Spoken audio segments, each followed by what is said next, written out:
আসসালামু আলাইকুম। এই যে আমি পায়ের নেড়ে নিয়েছি, এগুলো ভালো করে ধুয়ে নিয়েছি। এখন এগুলো সিদ্ধ করব। সিদ্ধ করার জন্য এখানে আদা রসুন বাটা দিয়েছি। আমি এগুলো ম্যারিনেট করে নেব। এখান দিয়ে জিরা গোলমরিচের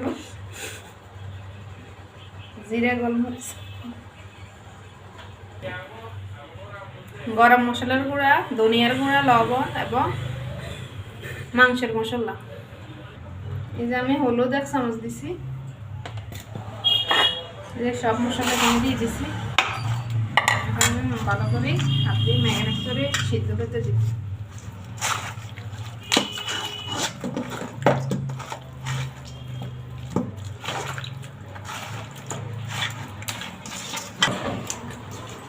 ভালো করে ম্যারিনেট করে আমি এখন চুলায় বসাই দিব।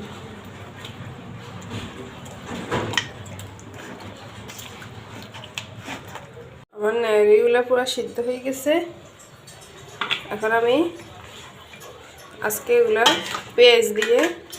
পেঁয়াজরে ভালো করে, এই যে পেঁয়াজ কেটে নিয়েছি, পেঁয়াজরে ভালো করে বেরেস্তা করে মশলা দিয়ে আমি আজকে রান্না করব পায়ের নেহারিটা। তার জন্য পাতিল বসাইছি।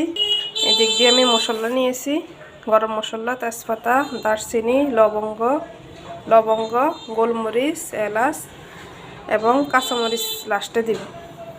এখন আমি চুলে একটা পাতিল বসাইছি, কড়াই বসাইছি। এখানে তেল দিয়ে আমি আজকে ব্যবহার করতেছি সরিষার তেল দিয়ে আমি বাগারটা দিব।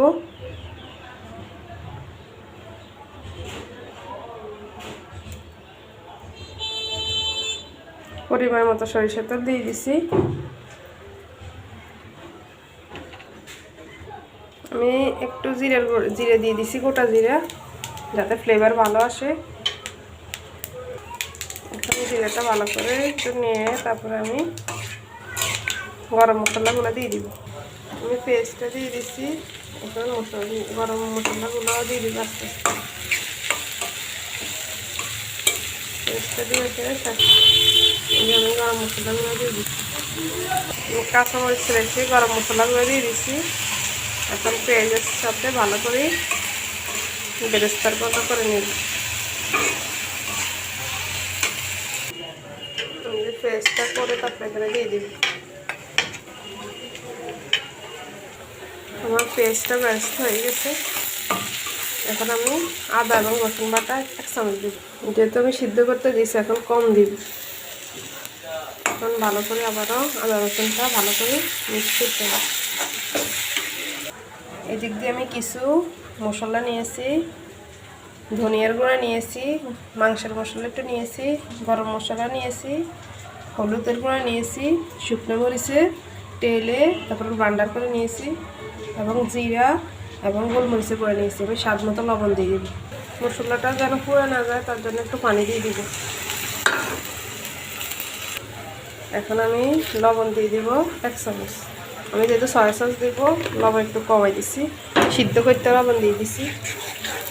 এখন আমি মশলাগুলো, এই যে এখান দিয়ে সব মশলা নিয়েছি, আমি চামিচ মেপে নিয়েছি। ভালো করে কষাইতে হবে। কেন মশলাটা কষানো শেষ। এখন আমি এখানে ঢেলে দিব, ঢেলে দিব।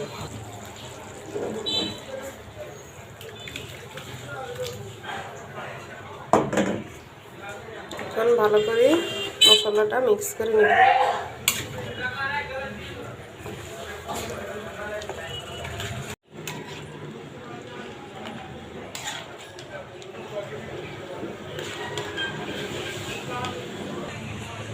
আমি একটু সয়া সস দিয়ে দিব স্বাদটা বাড়ানোর জন্য।